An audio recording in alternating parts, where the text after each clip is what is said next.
O cristianismo causou a queda do Império Romano? O que a princípio soa como uma pergunta ridícula, já que como uma religião pode causar a queda de um império, veremos ao longo deste vídeo, talvez não seja uma pergunta tão infundada afinal.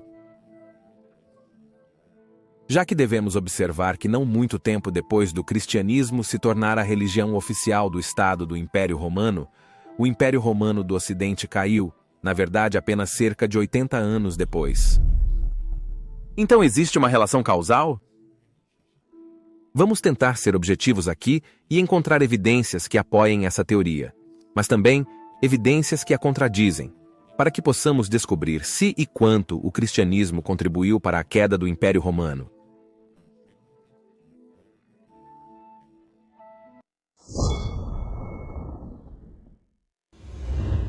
Estou totalmente ciente de que este será um vídeo polêmico.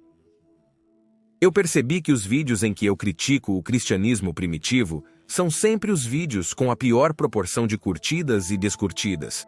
Só posso presumir que isso ocorre porque muitos cristãos devotos assistindo a esses vídeos se sentem atacados. Deixe-me esclarecer então que quando critico o cristianismo no Império Romano, estou criticando o cristianismo primitivo e não o cristianismo atual.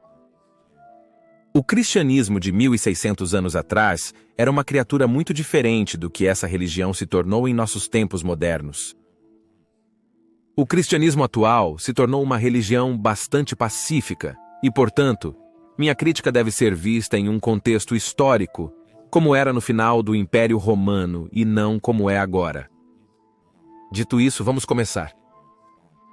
Todos nós sabemos que Roma foi fundada em 753 a.C., segundo a lenda, por Rômulo e Remo, e, curiosamente, evidências arqueológicas da área ao redor do Monte Palatino realmente apoiam essa época como data de fundação. Roma foi, desde seus primeiros dias, fortemente influenciada pelos gregos e, por isso, os romanos adotaram a mesma religião politeísta que os gregos tinham.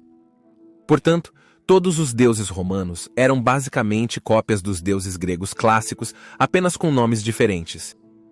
Zeus se tornou Júpiter, Hera virou Juno, Ártemis se tornou Diana e assim por diante. Por centenas de anos, os romanos adoraram essas divindades durante o tempo dos reis romanos, durante o início, meio e fim da República e durante os primeiros séculos do Império. A religião politeísta clássica greco-romana era a principal religião do Império. Mas no segundo e terceiro séculos depois de Cristo, novas religiões ascenderam ao poder. Uma dessas era o culto a Mitras, que era especialmente popular entre os soldados.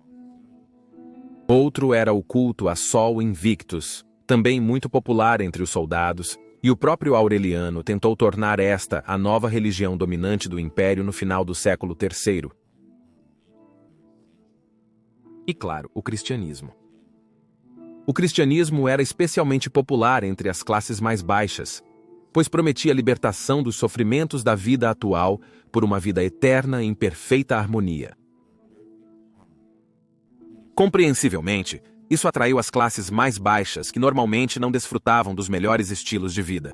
Também era muito popular entre as mulheres, pois o aborto era considerado pecado nesta fé, enquanto a religião romana tradicional não se importava muito com a vida dos recém-nascidos. Na verdade, muitos recém-nascidos eram descartados, como indicam os achados arqueológicos de ossos, uma prática realmente cruel e brutal no Império Romano. Além disso, o cristianismo ensinou a igualdade e que toda a vida humana era preciosa. Portanto, rapidamente ganhou destaque. No entanto, em contraste com o culto a Mitras e Sol Invictus, que reconhecia as outras religiões e também o poder do Estado, o cristianismo era muito mais absolutista, pois apenas o poder do único Deus era reconhecido.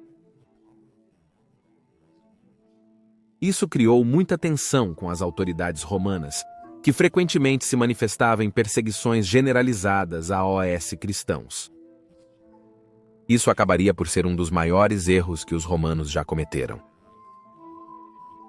Pois já em 312 d.C., o cristianismo foi colocado em pé de igualdade pelo imperador Constantino, após sua famosa vitória sobre seu rival Maxêncio na Batalha da Ponte Milvio. Depois dessa data decisiva na história mundial, o cristianismo aumentaria cada vez mais rapidamente em importância. Especialmente os imperadores romanos do Oriente, a partir de sua nova capital cristã, Constantinopla, promoveriam a adoção dessa religião com grande intolerância às antigas tradições romanas. O filho de Constantino, Constântius II, já emitiu leis abolindo os antigos rituais pagãos e fechou os antigos templos, especialmente nas maiores cidades do império. Claro, isso não era comumente aplicado, já que, principalmente no Ocidente, a maioria ainda era pagã. Com a breve exceção do reinado de Julian, a maioria dos imperadores romanos do leste agora estava promovendo a adoção desta nova religião, frequentemente com leis draconianas.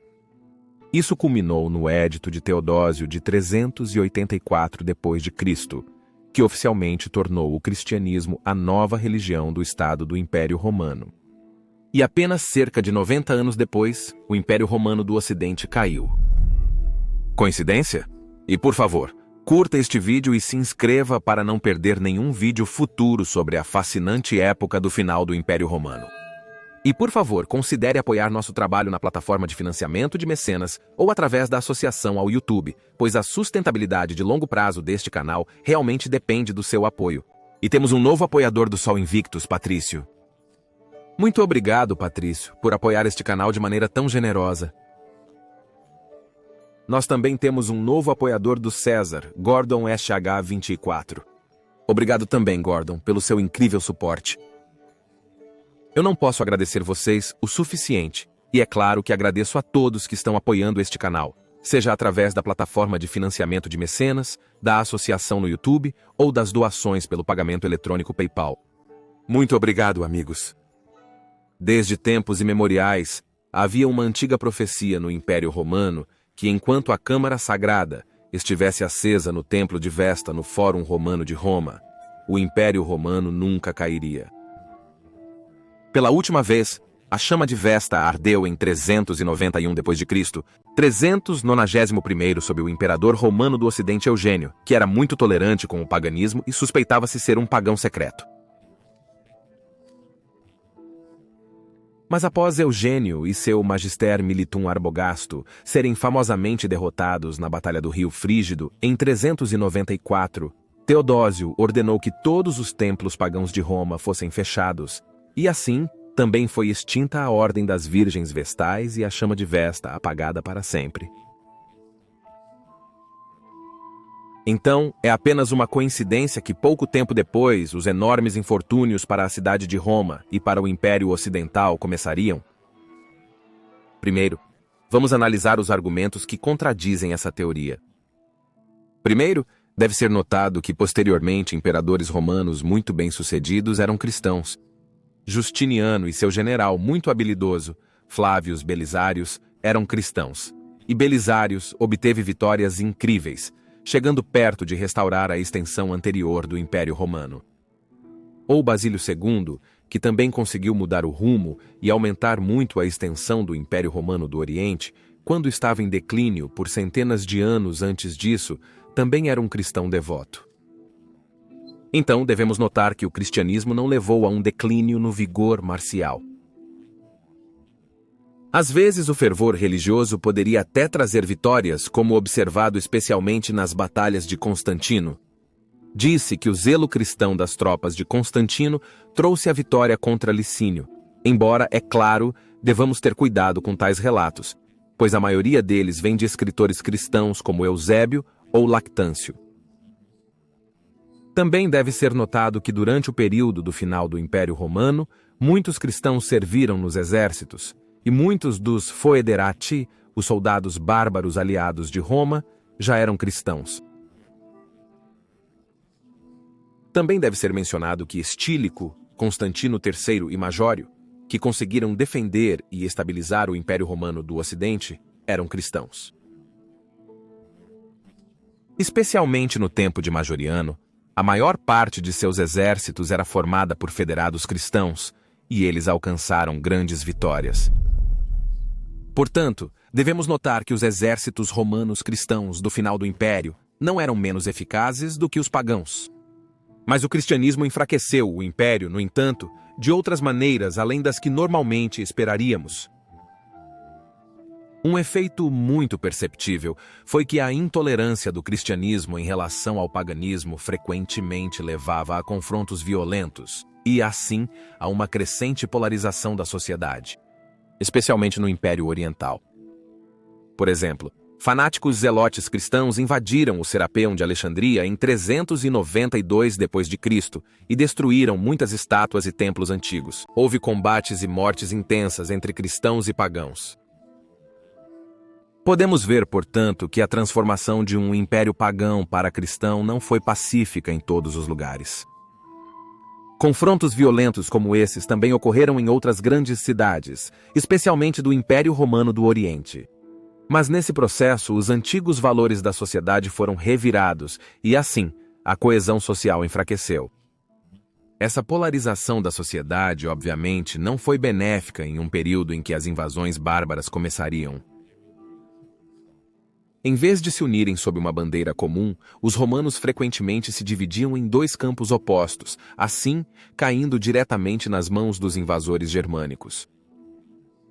Outro grande efeito do cristianismo, que foi descrito pelo não exatamente neutro Amiano Marcelino, por ser ele mesmo um pagão, foi que o cristianismo pode ter levado a uma redução de novos recrutas para o exército romano, já que muitos preferiam agora uma carreira eclesiástica como monges ou padres, em vez de arriscar suas vidas pelo Império Romano. Por que eles deveriam lutar por um império terrestre se há felicidade eterna na vida após a morte? Então, enquanto o cristianismo aparentemente não reduziu o zelo marcial dos soldados, isso pode ter levado a uma redução nos novos recrutas para o exército romano.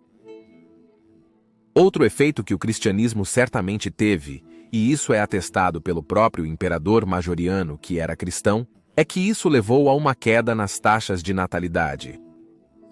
Majoriano abordou isso em uma de suas leis famosas, a Novella Majoriani IV, intitulada Santas Donzelas, Viúvas e Sua Sucessão.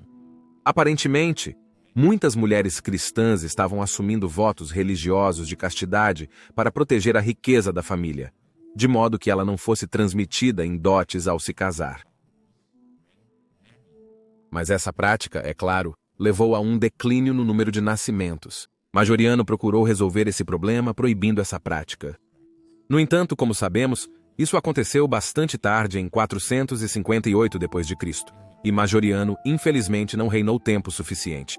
Portanto, esta lei não teve efeito nas taxas de natalidade. Então, podemos ver que, enquanto em alguns aspectos o cristianismo poderia até aumentar o zelo do exército romano, em outros aspectos, levou a menos recrutas e a uma crescente polarização da sociedade. Portanto, para resumir, eu argumentaria que é errado dizer que o cristianismo causou a queda do Império Romano. Mas é certamente correto dizer que isso contribuiu de alguma forma para a queda. E um dos nossos membros de alto escalão do YouTube, Sobek, senhor dos quatro cantos com a patente de César, tem uma pergunta. Apoiadores de alto nível no YouTube ou Patreon podem me fazer perguntas, que eu respondo da forma mais detalhada possível nos vídeos. Nosso novo apoiador Sou Invictus, Patrício, também tem uma pergunta que eu responderei no próximo vídeo. A pergunta de Sobek é: quais são os seus pensamentos sobre o imperador Juliano e suas tentativas de restaurar o paganismo? Bem, Sobek, eu tenho muitos pensamentos sobre Juliano, como você pode imaginar, pois ele está junto com Majoriano e Aureliano como um dos meus imperadores romanos favoritos. E com bons motivos. Em primeiro lugar, ele foi o último imperador romano a alcançar algumas vitórias bastante impressionantes na Gália, derrotando decisivamente os francos e os Alemanni, que seriam as últimas grandes vitórias do Império Romano na Gália, e isso sem qualquer treinamento militar prévio. Apenas 50 anos depois, as defesas de fronteira romanas seriam invadidas definitivamente pelos invasores germânicos. Juliano também era muito instruído em diferentes campos, mas especialmente em filosofia, pois ele era um devoto neoplatonista, aprendendo com os ensinamentos de Máximo de Éfeso. Foi através desses ensinamentos que ele renunciou ao cristianismo e se tornou um pagão. Ele, portanto, se esforçou para restaurar a antiga religião pagã do Império Romano e enfraquecer o cristianismo. E ele provavelmente teria conseguido realizar essa tarefa, já que durante o seu reinado, de 355 até 363, especialmente o Ocidente ainda era mais pagão do que cristão. E mesmo no Oriente, os cristãos provavelmente ainda eram menos de 50% da população total. No entanto, ele também cometeu alguns erros aqui, na minha opinião. Sua abordagem foi muito rápida, muito apressada na execução, e eu falarei mais sobre isso em vídeos futuros sobre sua pessoa. Mas seu maior erro foi simplesmente não reinar tempo suficiente. Seu ataque à Pérsia, embora compreensível de certa forma, foi perigoso, e, em vez de fortalecer seu governo ainda jovem e emitir mais leis para a restauração dos antigos rituais pagãos, ele partiu prematuramente em uma campanha contra a Pérsia. Ele talvez quisesse legitimar seu reinado até mesmo aos olhos dos cristãos, tornando-se um segundo Alexandre, o Grande, e inicialmente sua campanha correu bem. Ele talvez até tenha tomado Ctesifonte, mas suas grandes ambições se mostraram sua ruína. Nesta campanha, ele foi mortalmente ferido, de acordo com um relato, enquanto não usava sua armadura. Se ele tivesse vivido mais tempo, o paganismo poderia ter visto um grande retorno em uma forma renovada. Mas com ele morreram as esperanças para a antiga religião. Tentativas subsequentes de restaurar o paganismo, 30 anos depois sob Eugênio, e até mesmo cerca de 100 anos depois sob antecessor, não se concretizaram, e assim com ele, verdadeiramente, o velho mundo também morreu.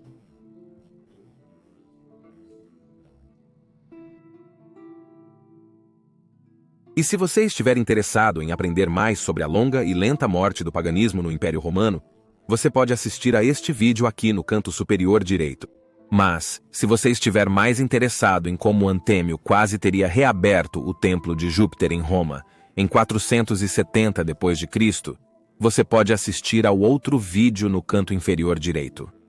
Agradeço novamente a todos os amigos da história romana. Obrigado, amigos do Império Romano, e fiquem bem.